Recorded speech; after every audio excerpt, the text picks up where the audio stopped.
his instincts and disabled the flotation devices in his hands, free falling towards the ground. A moment later, a screaming Katsuki blasted right by his head, barely missing the 10 million point headband. Phew, Katsuki raged, voice slowly growing softer as he traveled further and further away from him. He let loose a blast aimed at the ground, halting his flight, and he fell into the waiting arms of his teammates. I was so close. Izuku realized that his air superiority might not be as uncontested as he thought before. There was the problem of Katsuki launching himself at him, but there was also the problem of a rapidly growing ice wall manifesting on his right. Shoto appeared at the top of the ice wall, looking down at Izuku. Wordlessly, his left arm ignited and erupted into flame to cleanse the frost that had overtaken his body. Oh, crap. So much for this plan. A rapidly growing in volume scream alerted him to Katsuki's next attack, so Izuku thought quickly and attached Black Whip to Shoto's ice wall, propelling himself towards it and evading Katsuki's attack. He channeled 50% of One for All, held back by Chrono Force, into his right leg and delivered a harsh kick right into the side of it, causing the ice to shatter into a multitude of bright fragments.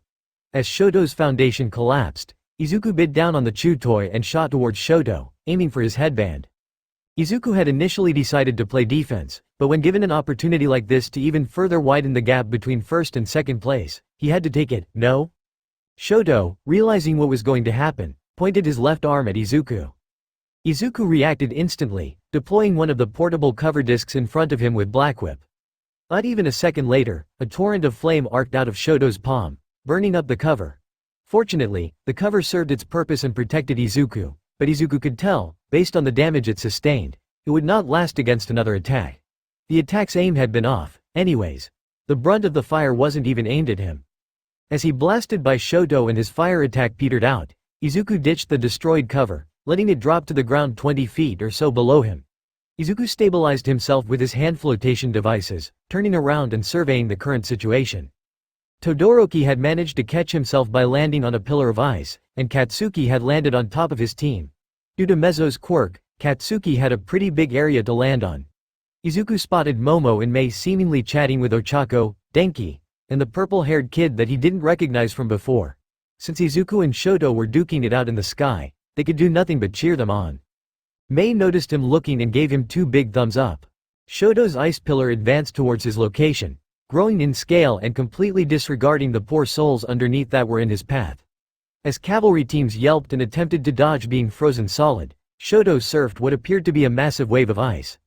The ice blitzed towards Izuku's location, and Shoto periodically ignited his arm to keep himself from getting frostbite. Here was Izuku's main problem. The flotation devices only kept him up, and they didn't offer much help in moving laterally or up and down smoothly. He had the inkling that, given some more time with them, he might have been able to figure out how to move around more successfully.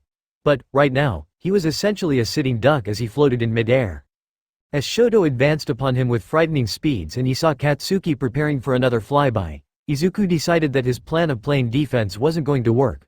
Something something. A good offense is the best defense, something something. He shot 2 strands of Black Whip at Shoto's ice pillar. The heterochromatic boy, caught off guard by the sudden switch in tactics, pointed his left arm at Izuku, but Izuku swung underneath him right in line with the other students. Shoto, unwilling to blast fire in the direction of defenseless classmates, could only hurriedly build an ice wall as Izuku barreled into it from below. Shattering it near instantly, Izuku leapt up onto the ice platform so that he was on even footing with Shoto. Izuku made quite the sight. 4 tendrils of darkness, each cupping a flotation device or a deployable cover, raced out from his body, curling around him like snakes. Hands now empty, having passed off the flotation devices to Black Whip a moment prior, Izuku looked menacing, or would have, had he not had a pink chew toy in his mouth. Now without the threat of hitting his other classmates, Shoto blasted a torrent of flame towards Izuku. But the attack seemed more like it was just for show than anything else. The vertinet blurred, dodging the fire and suddenly appearing all up in Shoto's personal space, hand reaching for the headband. Shoto's only reaction in the moment was to shatter the ice pillar they were standing on, allowing it to crumble underneath their feet. With his footing suddenly gone, Izuku fell downwards, quickly gathering the flotation devices back into his hands by taking them from Black Whip and halting his fall 10 feet above the ground. Shoto had cocooned himself in an ice sphere 20-30 feet above the ground. The ice sphere connected itself to the ground with 4 separate columns. Acting immediately, Izuku used Black Whip to latch on and propel himself towards the columns, destroying them with a kick or a punch. Shoto emerged from the falling wreckage, creating another ice pillar to stand on. By now, he had to keep his left side constantly ignited in order to stave off the ice covering his body and was panting heavily. As Izuku attached a strand of Black Whip to the pillar and advanced towards Todoroki, he almost missed the screaming ball of fury that was Katsuki propelling himself rapidly at Izuku. Again, a stabbing pain in his head instinctively told him where Katsuki was, so he released the Black Whip strand connecting him to the pillar and bit down hard on the chew toy still in his mouth, blasting upward just out of Katsuki's reach. The blonde smashed into the side of the ice pillar, and out of frustration, pointed both palms towards it and utterly decimated it, releasing a blast that shredded the ice structure like it was glass. Shoto landed on yet another ice structure, but it seemed that constant usage of ice had its own negative drawbacks. By now, most of Shoto's body had been covered by ice, and it wasn't difficult to see why. Today, in the past 10 minutes alone, he had probably created more ice than he had during his entire stay at UA. Even at the USJ, his ice formation had been deliberate, not drawn out haphazardly by constant pressure. He had taken his time building the ice bridge at the USJ, slowly and, most importantly, he was controlled when he did so. Now, under the constant pressure Izuku was placing on him, Shoto's control was cracking. He'd never built so many large ice structures in such a short period of time. It was inevitable, then, that his control over his other side would slip. As Shoto ignited his left arm to keep the frostbite at bay, the ignition did far more than light up his arm. An almost liquid stream of flame poured out of his left side, dripping red-hot flame onto the ice and causing it to instantly melt.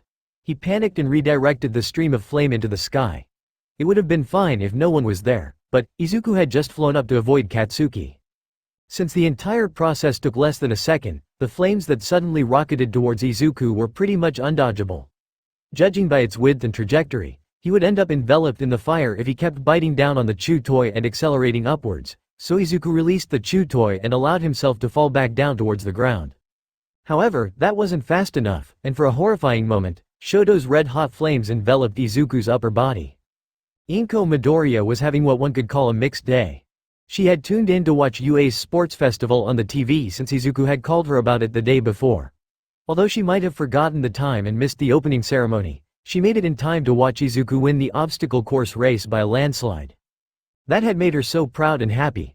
Her sweet, darling Izuku was doing something that he loved to do. That was all a mother could ever want for her son. But then the cavalry event started, and she saw, firsthand, how capable her son was. The cameras mainly focused on him and that handsome one with white and red hair. After all, their fight, with Izuku flying through the air with the assistance of some gadgets while dodging Katsuki's attacks and flying ice and flame, must have been one of the most spectacular occurrences in UA history. However, she realized how dangerous this all was. Just one wrong move, and he would be engulfed by flame. Her heart stopped. Her face paled. Inko Midoriya watched as her son's upper half of his body, head, torso, and arms, was enveloped by fire. No. Midnight's eyes widened. Everything had been going fine up to that point. Sure, Shoto and Izuku had essentially abandoned their steeds to duke it out on their own, and Shoto's ice was making it hell to ref the event, but everything was manageable and within the rules. That is, until a stream of raw fire baptized Izuku's upper body. She went to blow her whistle to signal the cancellation of the event, but she was suddenly interrupted by Toshinori's voice in her earcom. "Don't, Namori. Are you out of your mind?" Midnight screeched back. "We need to stop the event and get Midoriya, your own protege. Some medical assistance ASAP. I can feel the heat from here." "That won't be necessary," Toshinori sighed, "just look." Midnight did as she was instructed and watched as Izuku emerged out of the plume of fire. Rather than a scarred, marred, burnt shell of a human being's remains appearing within her vision, she saw a slightly miffed Izuku glance around him. He appeared perfectly alright. The same could not be said for his equipment. The discs that he had been using to float in the air were nothing but burnt shards of metal, and his deployable cover, which he had apparently attempted to deploy while under fire, were nothing more than two smoldering, ruined husks of what they once were. Even his backpack, which he had been using to propel himself, was in tatters and on fire, causing him to quickly remove it from his shoulders and drop it to the ground some 20 feet below him. Despite all of this, Izuku appeared to not even have a single burn on his body. His shirt was a goner, though. After being consumed by Shoto's flames, only his sweats remained. Izuku's chiseled upper body was revealed to the world, with hard lines defining a rigid six-pack and pectorals. Midnight might have taken the time to admire the sight before her had it not been for the other, very obvious fact. Izuku Midoriya's flotation devices were destroyed by the fire, his jetpack discarded and in tatters. That being the case, why was he still floating in midair? He wasn't attached to anything, no strands of darkness came from his arms and hands, he was just there, floating. Fortunately, or unfortunately, Midnight didn't know anymore. The event's timer ran out, causing confetti to pop everywhere and bells to ring. She watched in abject disbelief as Izuku gently floated to the ground, landing gracefully, with the 10 million headband still attached to his head. Alright, she had seen enough. Midnight promised herself a nice, long drink tonight and got back to business. Wait, Tamura Shigaraki said, staring at the monitors in front of him. He couldn't believe his eyes. The dark-haired boy with piercings sighed. What is it? These aren't the quirks that he's supposed to have. Huh? The boy grumbled. What quirks are he supposed to have? But Tamura was already off in a world of his own. I always thought it strange, a strength-enhancing quirk of some sort, but it was never mentioned in his file. Those strange black strands, his apparent ability to fucking float. What had once appeared as a crackpot theory did not seem as far-fetched as he had initially thought that it was. Kurogiri, get her on the line. Who? You know who, you clown. As Izuku landed, watching as bells and confetti heralded the end of the event, he checked to see if his headband was still there. It was. He pulled it off to verify that he still had the 10 million points. Apart from being slightly crispy around the edges, the headband had sustained less damage than, well, pretty much everything else. It was either a miracle, or these headbands were made up of some supremely tough stuff. The jetpack, the flotation devices, even the deployable covers, they had all been burnt beyond repair by Shoto's fire. Even his t-shirt was gone, evaporated. But, judging by the hair that he felt underneath his fingertips and his eyebrows, his body parts were able to stay strong and pull through the heat thanks to chrono force. That didn't mean it didn't hurt like hell, though. It was a strange feeling. He felt as if he was burning to death. The heat had been that extreme, but physically, not even a hair on his head was touched. Izuku wondered that if he learned to master chrono force, would he be able to become unbreakable? It was worth investigating. And then there had been the quirk that had appeared at the very end. He didn't have a name for it. No mystical meeting with a previous holder of One for All. All he knew about it was that it allowed him to float, and it was accompanied by pleasant laughter. No key phrases like visualize opposites or visualize reconstructing, not healing, just a gut feeling. Instinctively, that told him that there were two different types of quirks within him, but he pushed that nonsensical thought out of his mind. Izuku was so deep in his thoughts that he didn't even notice his surroundings until someone grabbed him and pulled him into a tight hug. Thank God you're okay, Momo whispered, releasing him. Suddenly bashful, she looked down at her feet. I didn't know what to think or do when Todoroki's fire. My babies, Mei cried, are they Aoi? I mean, glad to see you're doing okay, Izuku. Did my precious babies make it? Momo let out an exasperated sound as she looked at Mei. It seemed that the inventor had her own priorities in mind. Izuku raised his hands and turned around in a circle. The action caused Momo's cheeks to redden even further while Mei whistled in appreciation. Strange. No, Mei. Unfortunately, they didn't.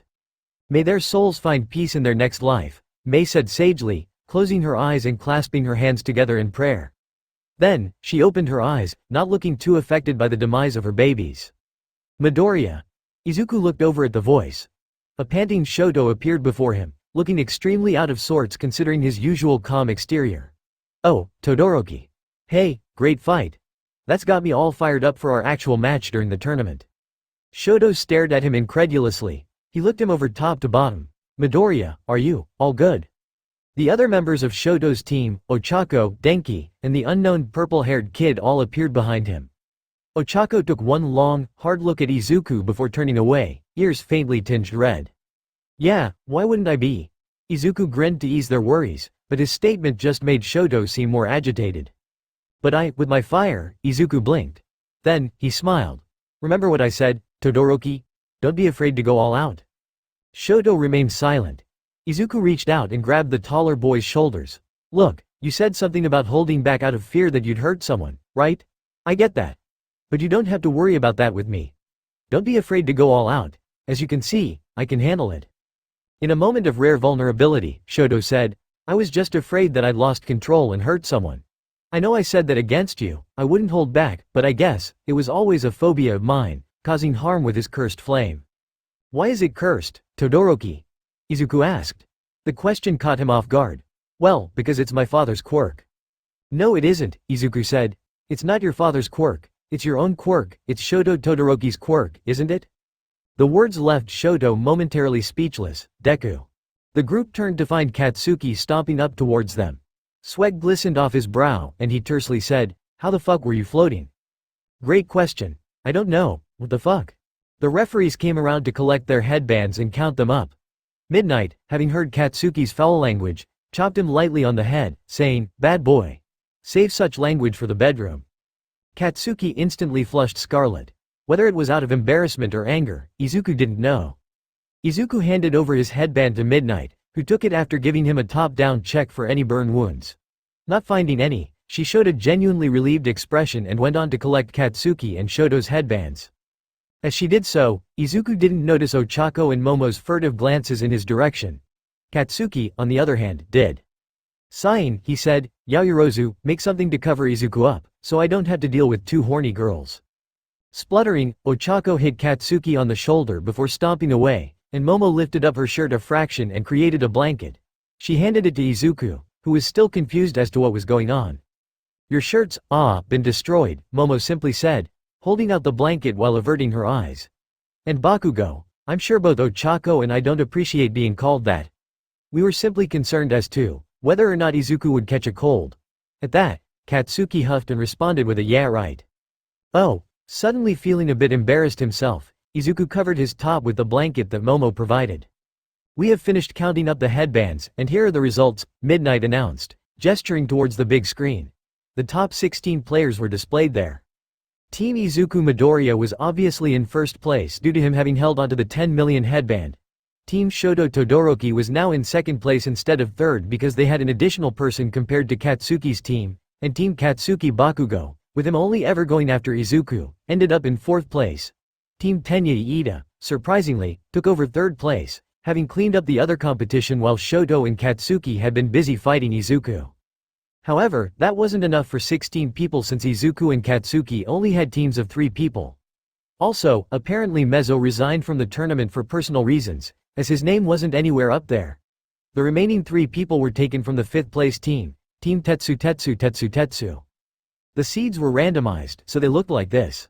1. Tenya Iida 2. Tetsu Tetsu Tetsu Tetsu 3. Denki Kaminari. 4. Eijiro Kirishima 5.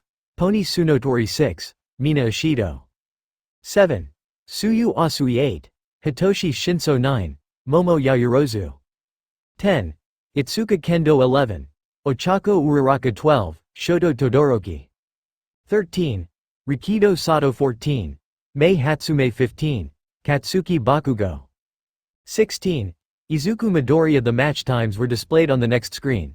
First up, in half an hour, would be the first seed versus the 16th seed. Then, after that, it would be the second seed versus the 15th seed. However, the first and second seeds were on opposite sides of the bracket, so as a result, The 15th and 16th seeds were as well. If Izuku really wanted to face Katsuki, they'd have to meet at the finals. If Izuku won his match with Tenya, he'd go up against the winner of the 8th and 9th seed battle, Hitoshi or Momo. It seemed that Hitoshi was the purple-haired kid that he didn't recognize from before, and after that, it was Shoto Todoroki. To be fair, it could be any of the 4th, 5th, 13th, or 12th seeds, but Izuku found it difficult to imagine Shoto losing to any of them. It's all good, Izuku thought to himself. It did not matter who they were or when they fought. As long as it was a 1 versus 1 battle, some part of him instinctively knew.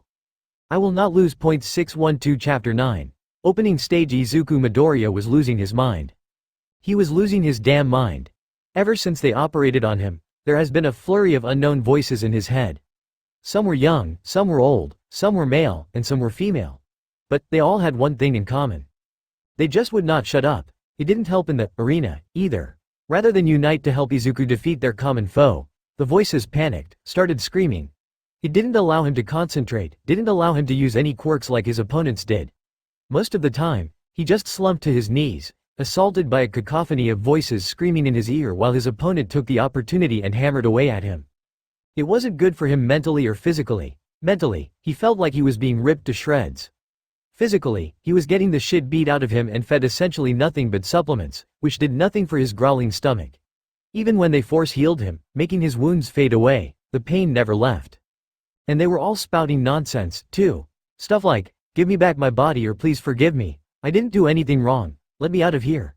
It made no sense, but they were now a part of him. "Mama, mama, please come save me," a little girl within him cried. "Fuck you, fuck this, fuck everything, just get me out. I don't want to be trapped inside some little kid. Dad, how am I going to be a hero now? Shut up. Cram it. Nobody cares about you being a hero. Where are the heroes, anyways? What they're doing to this poor boy, it's inhumane. Inhumane, my ass. Think about us.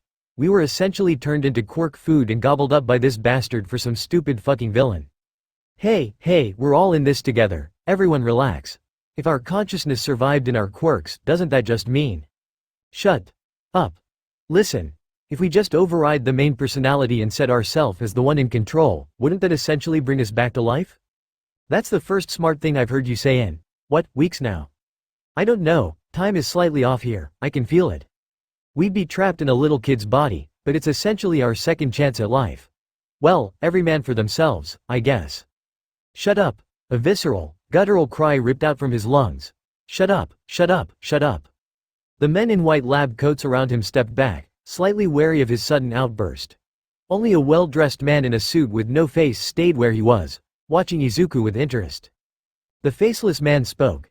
Do you hear the voices, too? He looked down at a clipboard. Izuku? Yes, and they won't stop talking. His small hands gripped the sides of his face.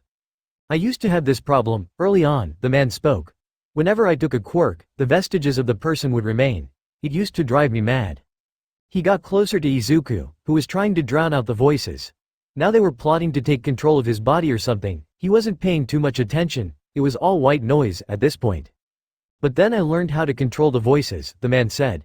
The voices are the vestiges of a human being trapped in their quirk factor. If you want the voices to disappear, you just have to make the person disappear. But how do I make the person disappear? Izuku asked, desperate. He was willing to do anything at this point. The way to make a person disappear is simple, the man said. Izuku looked toward the man as if he were his savior. He hung on to every word he said. You just have to kill them. Unbreakable opening stage. From the moment it began, the sports festival cavalry battle went trending on every platform of social media.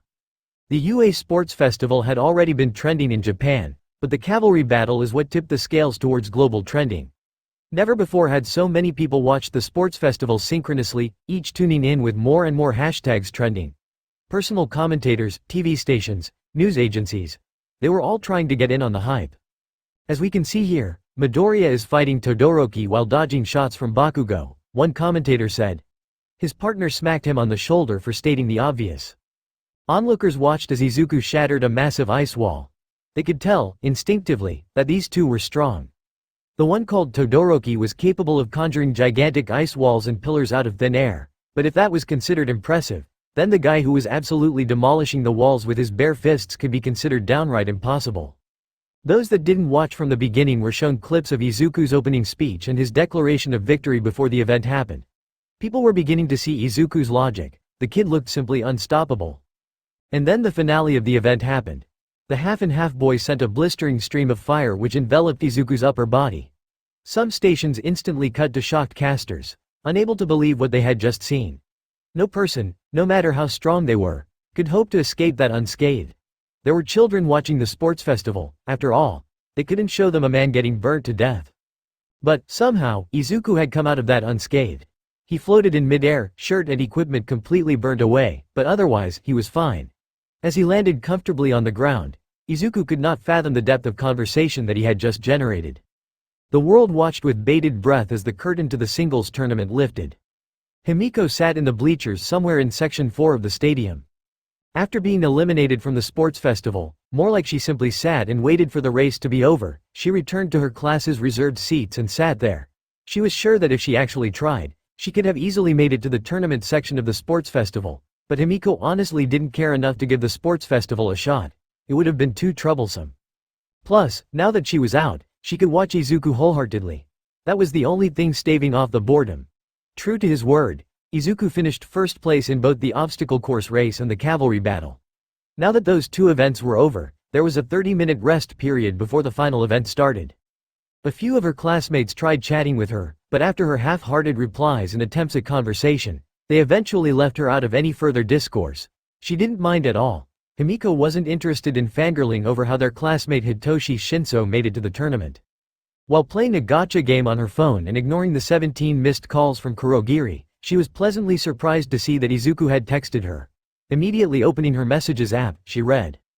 Izuku. Hey, Himiko. Where are you right now? I'd like to see you before the tournament begins. Izuku. That is, only if you're fine with that. All good if you're too busy. Himiko rolled her eyes at Izuku's formal texting habits. He'd always been like this. Himiko. I am never too busy for my Izu. Himiko. Student area section 4. Himiko. Come find me. Izuku. Okay. Himiko put her phone down and eagerly began searching the stairs for any sight of Izuku. Her classmate, a girl she sometimes spoke to who was maybe called Sayaka, asked, Are you looking for someone, Toga? Himiko hummed. Izuku Midoriya. Midoriya? Sayaka repeated, startled. Her high voice caught the attention of a few of her classmates. He's probably resting up right now before the next event. No? Why would he come here? Himiko smiled.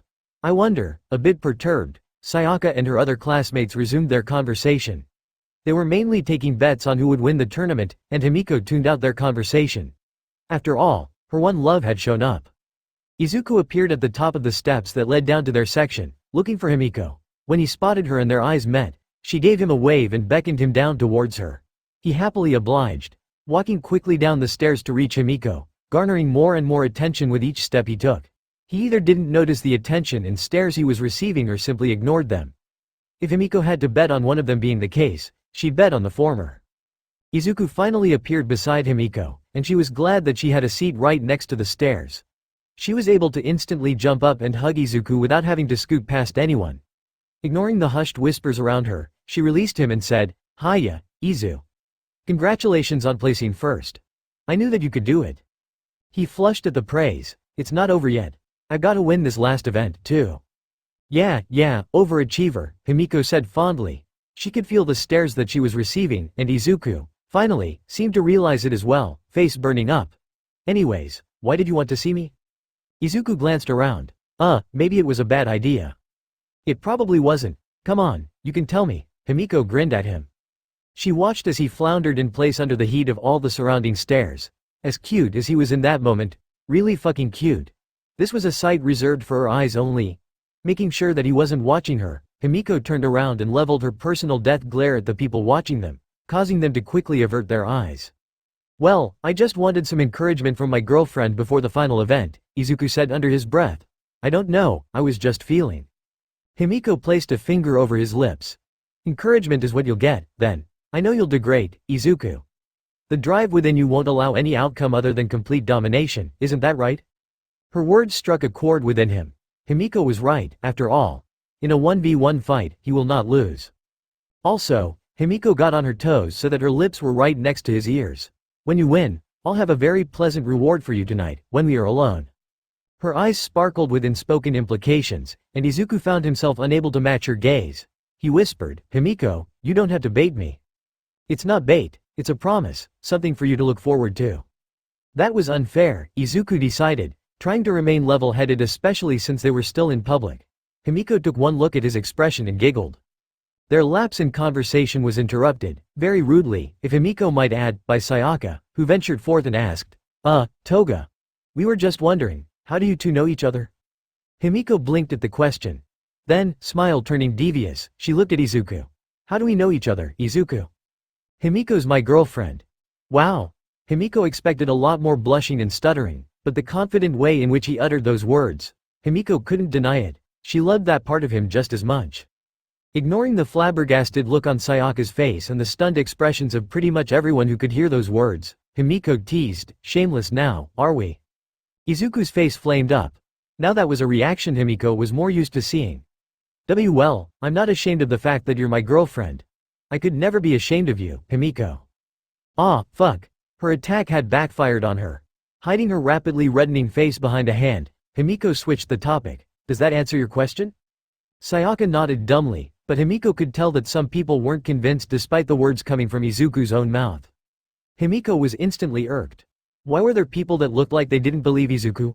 Like, she could understand if she'd said it and they didn't believe her, but what right did they have to doubt her Izuku?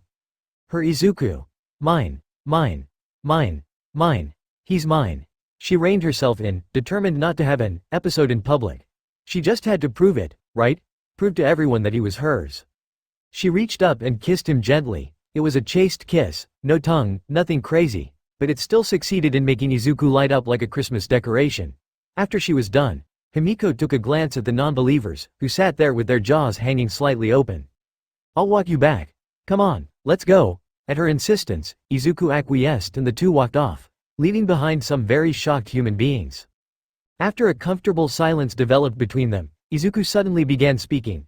By the way, the bracelet, Izuku started, already sounding apologetic, it was burned up by Todoroki when we fought.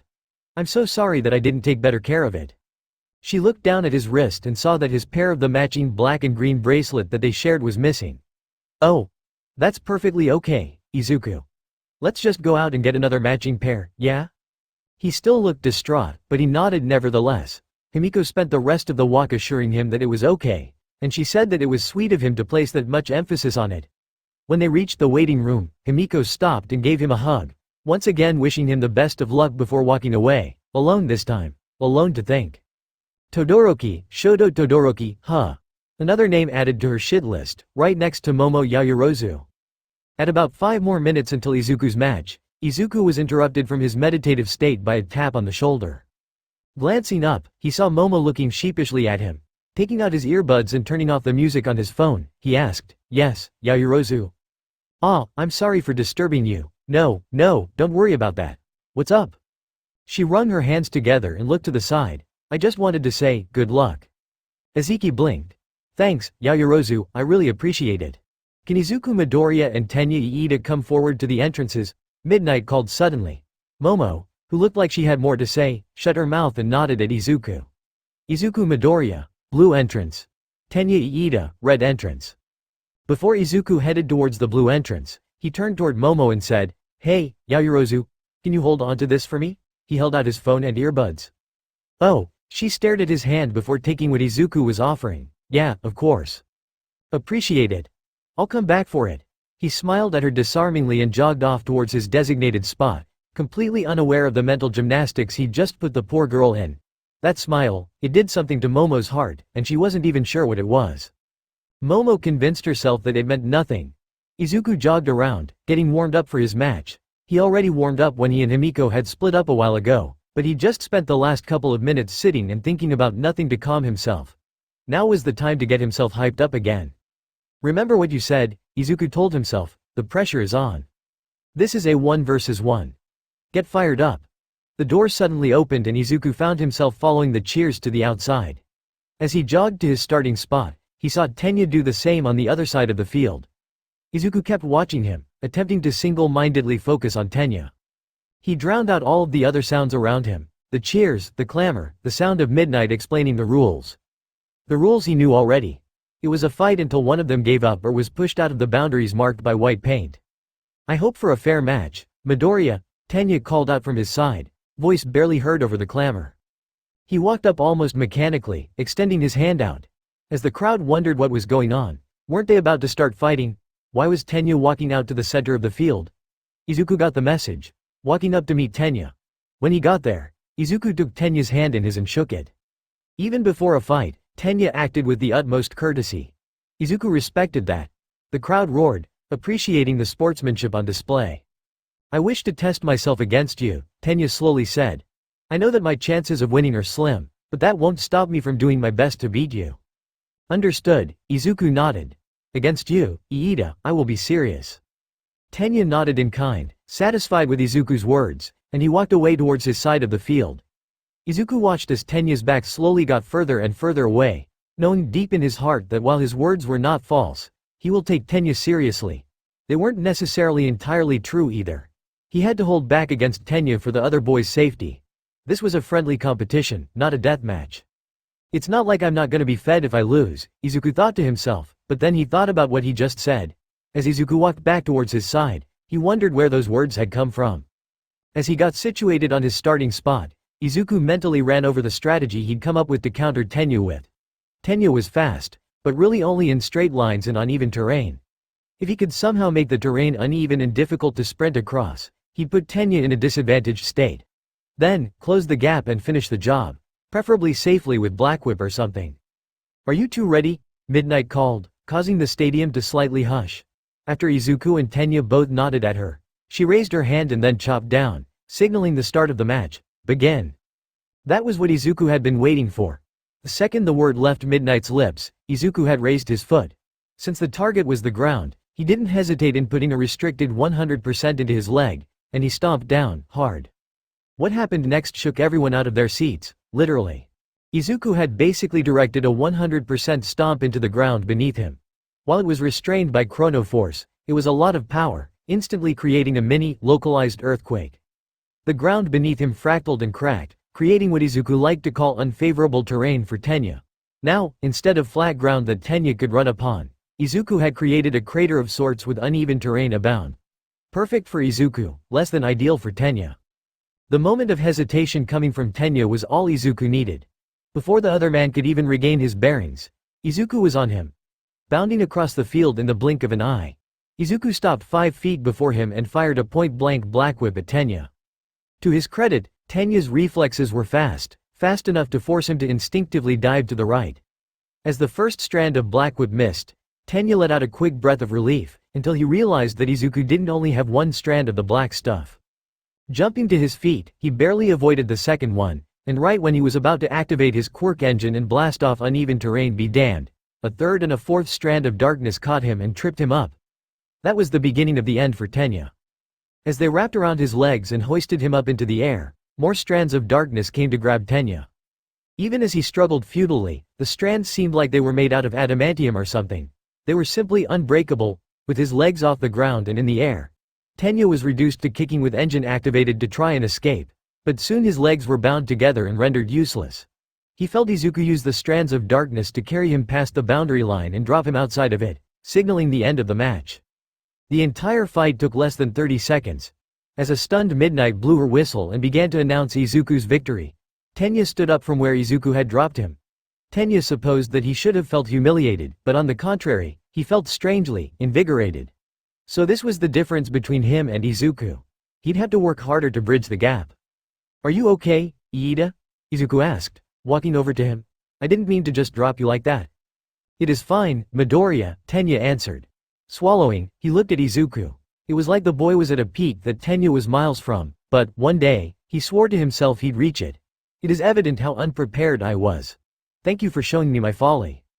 Izuku rubbed the back of his head, unsure of what to say. He surveyed the stadium, where people were just beginning to recover from their shock.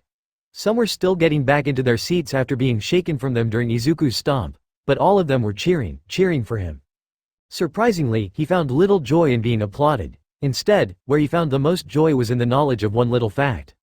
He had utterly dominated Tenya. No, thinking that thought, it did two things to him. First, it made him disgusted at himself. How could he even think of such a thing? But the other thing it did to him. It filled him with happiness. Happiness that he not only bested Tenya, he incontestably defeated him, he dominated him. Dominate was a word that kept on popping up in his mind during moments like these. Why did it keep showing up? Izuku did as he always had done when faced with an unanswerable question. He shoved it down deep within him and resolved to think about it another day. In a specialty lounge, a group of heroes sat and watched the sports festival. As the reigning top 10 heroes currently active in Japan, they were certainly an auspicious bunch. Aside from All Might, the current top-ranked hero, who was missing due to being an instructor and thus was helping run the sports festival, the other 9 were all present. Endeavor, the rank 2 hero, tapped his foot impatiently. When is Shoto's match happening? Should have paid more attention during the announcements, Hawk said. The rank 3 hero sighed when Endeavor glared at him. It's the 5th match. The fiery hero groaned, closing his eyes. Wake me up when my son goes. Don't you want to watch Izuku Midoriya, though? Crust cut in. With all the prospective heroes that he was checking out for internship offers, the rank 6 hero felt like a little kid in a candy shop. He's the first match, and his performance in the cavalry battle was simply spectacular.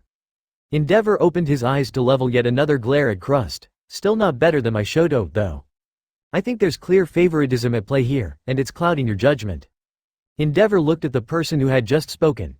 Mirko, the rabbit hero. The diminutive woman was smirking infuriatingly at him. What, and there's no favoritism from your end? Ever since the green-haired squirt gave his speech, you've been obsessed with him. Mirko just laughed at him, loudly.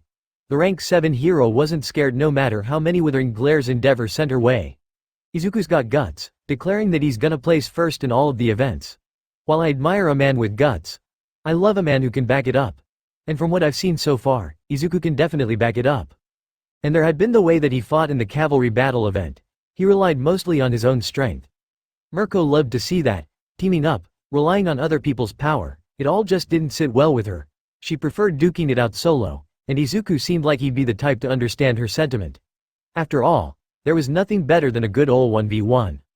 So, favoritism, Hawks cheekily summed up. Oh yeah, definitely, Mirko admitted readily. And you're right, Enji, I am obsessed. I've decided that I'm going to have him intern with me, so you all better back off. Edgeshot, the rank 5 hero, raised an eyebrow.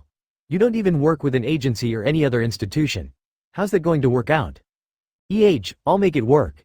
After all, The breath was stolen from Mirko's lips as the whole stadium was suddenly assaulted by the earth shaking. Intrigued, the pro heroes all looked out towards the field and realized that while they had been talking, the match between Izuku and Tenya had already begun.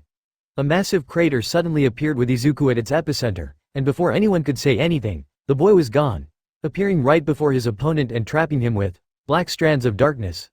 Then, Izuku dumped the other boy out of bounds, effectively winning the match. The pro heroes all sat in silence for a moment. Crust whistled and took out his phone to make a voice memo. Remind Tracy to send an internship offer to Izuku Midoriya. Hey, Mirko growled. I called dibs. I wonder how he'd do with a blade, Edgeshot wondered aloud. Couldn't hurt, Hawks flippantly said, jotting down a reminder to send Izuku an internship offer on his phone. You guys, Best Jeanist sighed, glancing warily at Mirko. Stop teasing her. Fine, Mirko suddenly shouted, a fire now burning in her eyes. If that's what you all want to do, let's get it. May the best hero succeed. She had to formulate a plan.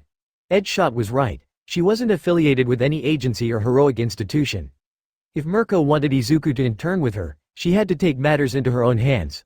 She couldn't rely on prestige or connections to land this fish. Izuku had caught her eye, and she was not the type of person to let a person like that slip away. The competition for Izuku would be fierce, but Mirko, Rumi Usagiyama, loved competition. And she was not planning to lose out on this opportunity. After returning to the waiting room, Izuku watched the beginning of Katsuki and Tetsu's match. The stadium's ground was apparently repaired by a terraforming pro hero that was fortunately on the scene.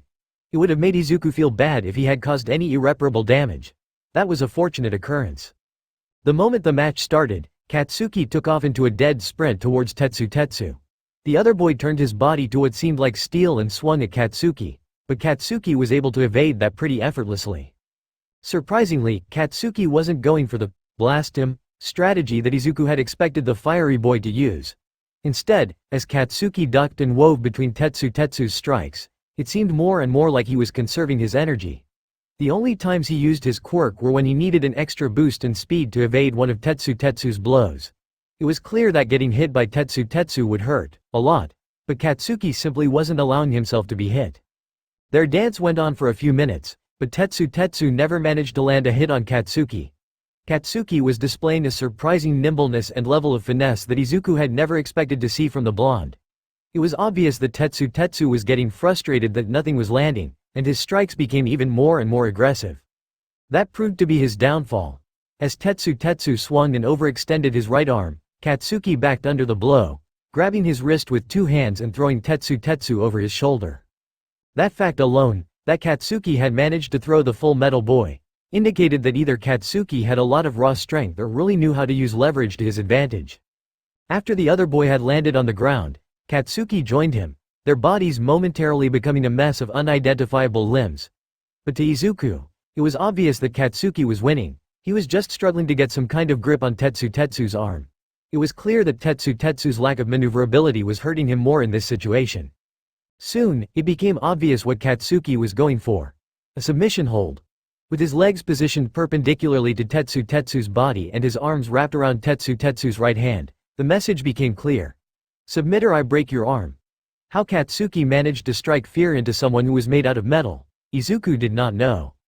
Izuku saw Tetsu stop struggling and Katsuki release his grip, unheard words evidently being spoken between the two. As the two got up, Tetsu raised his arms in surrender, leveling a stare at Katsuki and asking, yet again, an unheard question. Katsuki just smirked in response. The second match goes to Katsuki Bakugo, Midnight announced. The next match is between Denki Kaminari and Mei Hatsume. I expected Bakugo to be more showy, a voice to the left of him said. Izuku turned, recognizing the voice. Same, Yayorozu, Izuku agreed, watching her take a seat next to him. He was definitely holding back.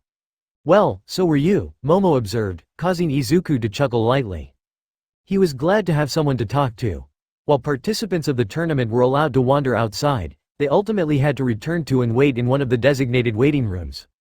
He and Momo were in waiting room 4, but the words, waiting room, were a bit misleading. Each individual waiting room actually had multiple rooms designed to give students privacy as they warmed up in addition to a room with a view of the field. Right now, he and Momo were the only occupants of the room with a view of the field. Oh, and before I forget. Momo fished around in her pockets and pulled out Izuku's phone and earbuds, handing it over to him. Accepting it, Izuku smiled. Thanks, I'm really looking forward to this next match. Mei's going to be an interesting one, that's for sure. Momo watched as Mei entered from the red side and Denki, their classmate, entered from the blue side. She was decked out in a sort of power armor that she'd seen once or twice in fantasy single-player RPGs and carried a tube of some sort. Yeah, I can't help but think it won't end well for Kaminari. Izuku nodded, echoing her sentiment. They watched as the match began. Denki began charging a powerful blast of electricity that would for sure knock out Mei in one hit if she wasn't careful, but that seemed to be the least of her worries. Instead, she turned her back on him, pulling out a small mic of some sort. Ahem, is this thing working? Mei asked, mic checking. The feedback caused Izuku's ears to ring, and they were protected against the worst of the noise since they were literally behind concrete a few feet thick. He couldn't imagine what it would have been like for all of the audience members sitting in the Coliseum proper. This is my baby number 1, the loud voiceinator. Mei said happily, voice carrying far and wide.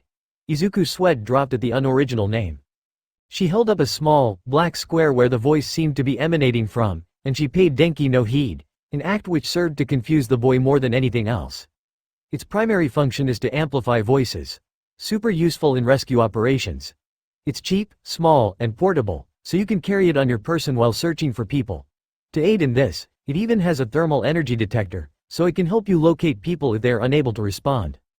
As Mei showcased her invention to the world, Denki stood there awkwardly, unsure of whether or not he should fight.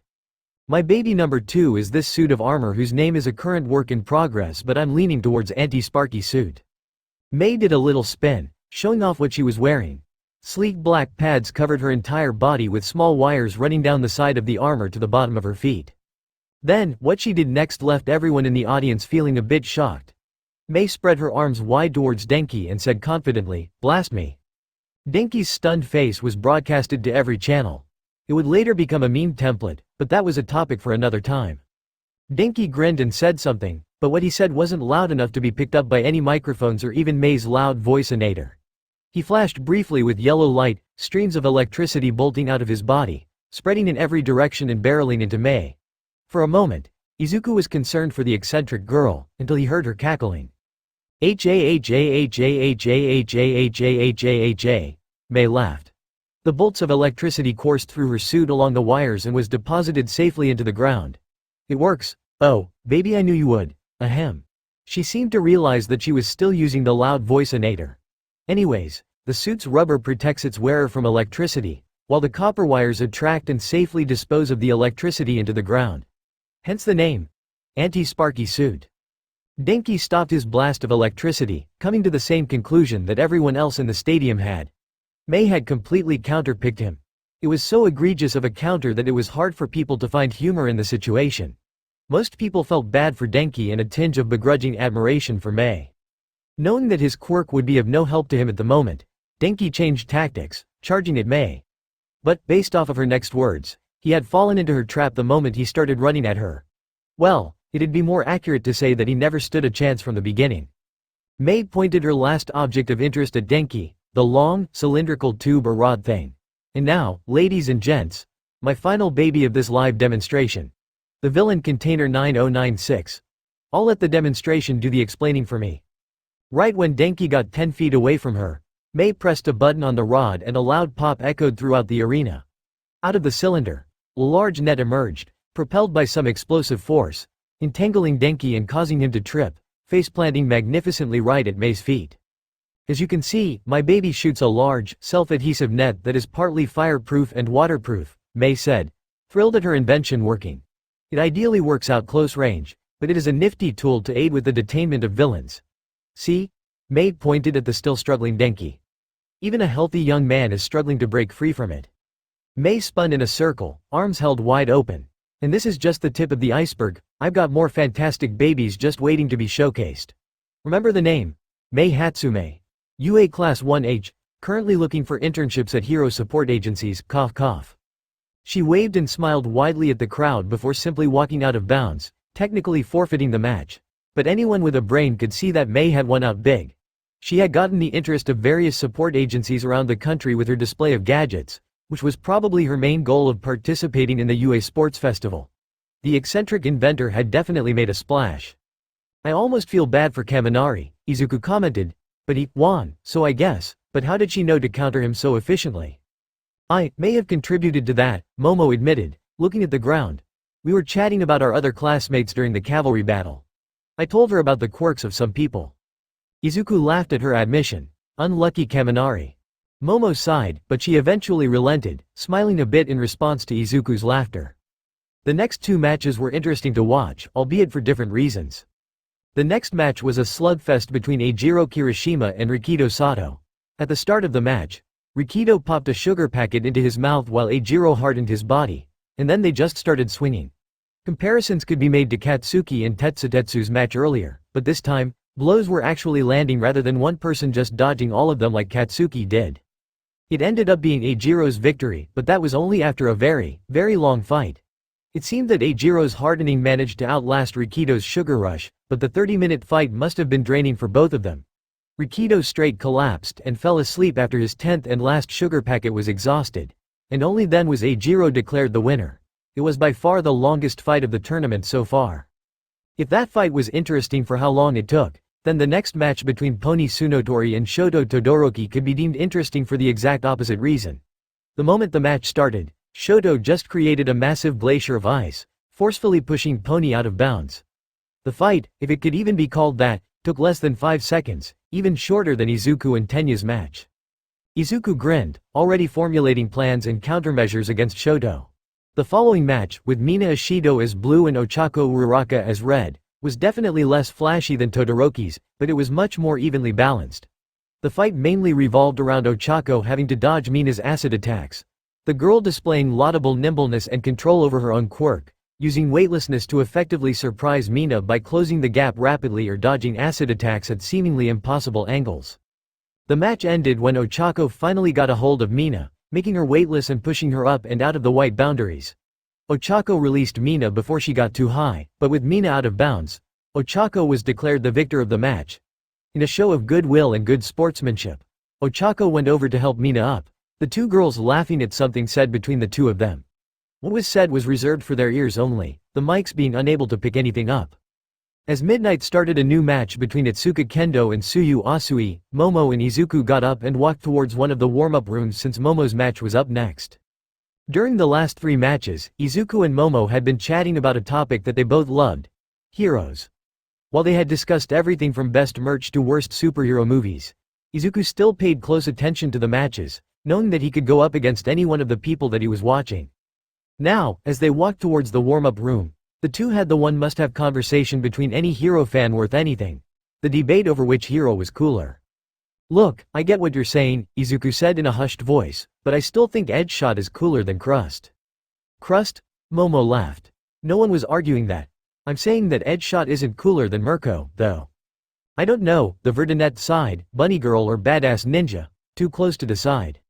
"Bunny Girl that can stomp your face in," Momo corrected quickly, to which Izuku couldn't help but nod in agreement. Momo continued, "Plus, she's so young and has risen to the top ranks of heroes so quickly."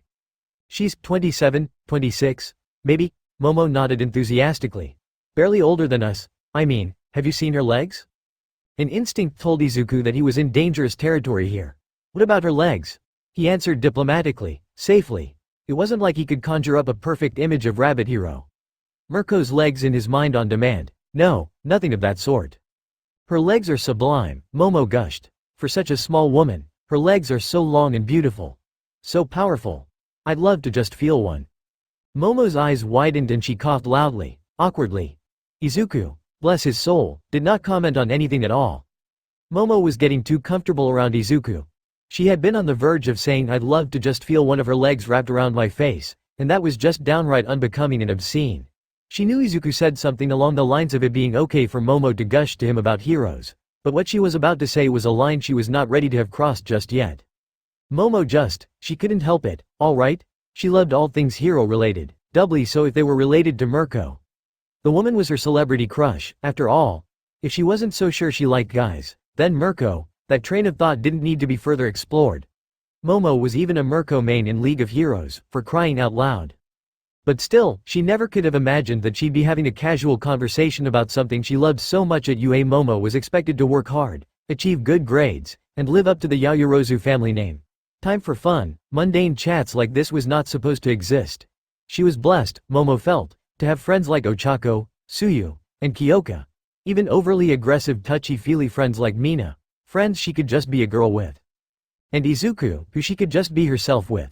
There was a slight red tinge on her face when she zoned back in, catching the tail end of Izuku's words. "Just think it's pretty badass that she does all of that, alone, like no help."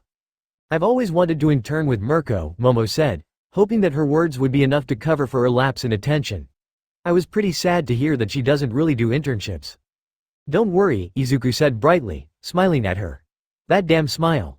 "I'm sure that, no matter what happens, you'll get a fantastic internship offer."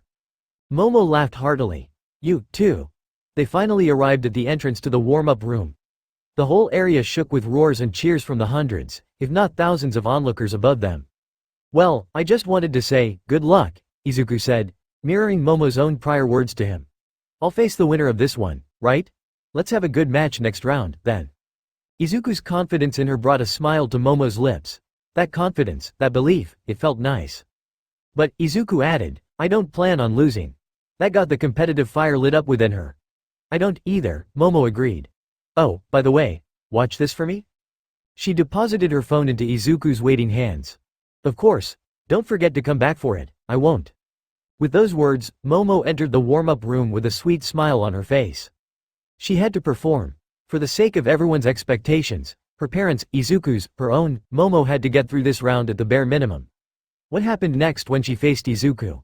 Well, everyone could understand if she lost that fight. But not this one. Against this Hitoshi Shinso, Momo had to win. She ran through her stretches and jogged around a bit to warm up. Momo didn't know anything about Hitoshi's quirk, so her first plan of action was to create a staff just so she could have something to protect herself with. Hopefully, it wasn't a physical enhancement quirk like Izuku's. Momo doubted that she could handle someone on Izuku's level. Maybe a net of some sort could work. As she pondered over possibilities, a voice buzzed in over the intercom that was connected to every room the future heroes were currently in. Itsuka Kendo will proceed to the next round. Can Momo Yaoyorozu and Hitoshi Shinso come forward to the entrances? Momo Yaoyorozu, blue entrance. Hitoshi Shinso, red entrance. It was game time. Momo found the blue entrance and jogged out to the pitch, taking in the sights. There were a lot of people watching. On the other side, a young man stood with his hands in his pockets. After ascertaining that both participants were ready, Midnight shouted, "Begin." "Good luck," Hitoshi called out.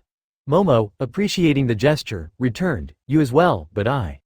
Momo didn't know what happened. At one moment, she was in the stadium, standing opposite of Hitoshi, and then she was back at her house. No, house wasn't quite the right word to describe it, mansion was more apartment. Her hands were smaller. Her legs were smaller as well, everything was smaller. In front of her stood her father, a stern look on his face. He held a yellow manila folder while her mother held up a cell phone to her ear, a frown growing on her face. Momo trembled. This was all too familiar. Her mother sighed, hanging up. "Your teacher says that you've been goofing off recently, and it's affected your work." Momo could only stare down at her feet. "I'm sorry." "And it certainly has," her father began, rifling through the manila envelope. "I see 3 B's and only 1 AU, and I both know that this is simply unacceptable." "I'm sorry. Being sorry won't get you anywhere," her father said, exasperated. "Will being sorry change these grades?" Momo remained silent. "Well, will being sorry change these grades?" Yaoyorozu speaks up when spoken to, remember? She mumbled, "No, they won't. I didn't hear you." "No, they won't. You're right." Her father gave her the look. "Look, Momo. The next head of the Yaoyorozus, whether you like it or not, it's going to be you. You should start acting like it." "Yes, father." Her mother held out another folder, this time one stamped with various hero memorabilia. "And get rid of all this hero junk. It's unbecoming." "Yes, mother." She took the folder from her mother and cradled it to her chest. "This goofing off nonsense," her mother started, shaking her head. "I really do hope it's just a phase. The Momo I raised isn't like that." Inexplicably, Momo began to feel the prickling of tears building up in her eyes. "Remember, Momo." Her father raised a finger. "You must act mature. Dignified. The best behaves a certain way, and I expect you to do the same. Do not disappoint us." Unable to say anything, Momo nodded. Why am I remembering this now?" Momo blinked. She was back in the stadium, standing solidly outside of the white boundary line. The crowd was silent, not believing their eyes. Momo had just up and walked outside of the boundaries, seemingly forfeiting the match. As Midnight went to blow her whistle, the unfortunate truth revealed itself to her. She'd lost. But how? Oh, yikes. The top 10 heroes sans All Might all cringed when they watched Momo Yaoyorozu turn on a dime and walk out of the boundaries.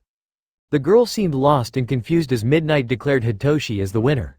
She just stood there, rapidly looking around her as if she didn't know what was going on before burying her head and hightailing it for the nearest exit. "The tournament will now go on break for 30 minutes, Midnight announced. Izuku Midoriya, Katsuki Bakugo, Denki Kaminari, Eijiro Kirishima, Shoto Todoroki, Ochako Uraraka, Itsuka Kendo, and Hitsuhi Shinso will proceed to the next round." The pros all stewed in silence for a moment before one of them spoke up. It was Ninja Hero Edshot, who said, "It's been a while since I've seen a mind control quirk that nasty." Best Jeanist raised an immaculate eyebrow. "You think so, too?" "The signs are all there," Edshot replied. Confusion. Lack of awareness. Poor girl must have been completely blindsided by it. Mirko frowned. "How do you think he activates it?" "Who? Worried about Midoriya's next match against Shinso?" Hawks prodded. He got the reaction he was expecting. With a humph, Mirko said, as if Midoriya would lose against a quirk like that. Then, more to herself than to anyone else, she said, "Well, I guess it's time to see if he's as mentally strong as he is physically." Mind control quirks are exceptionally powerful if used correctly and effectively, Edshot said, casting a sidelong look at Mirko. Dangerous, even if used for the wrong reasons. This Shinso kid, he was a general education student? "Well, he's not in Class 1A or Class 1B, Crust offered." "They should probably change that," Edshot said. "Brainwashers can be exceedingly powerful. I've fought against 1 or 2 in the past. Get him on the right path to be a hero early." "Want me to write you a letter?" Hawks said, half in jest, but Edshot replied much more seriously than he anticipated. "If you could, that'd be a big help.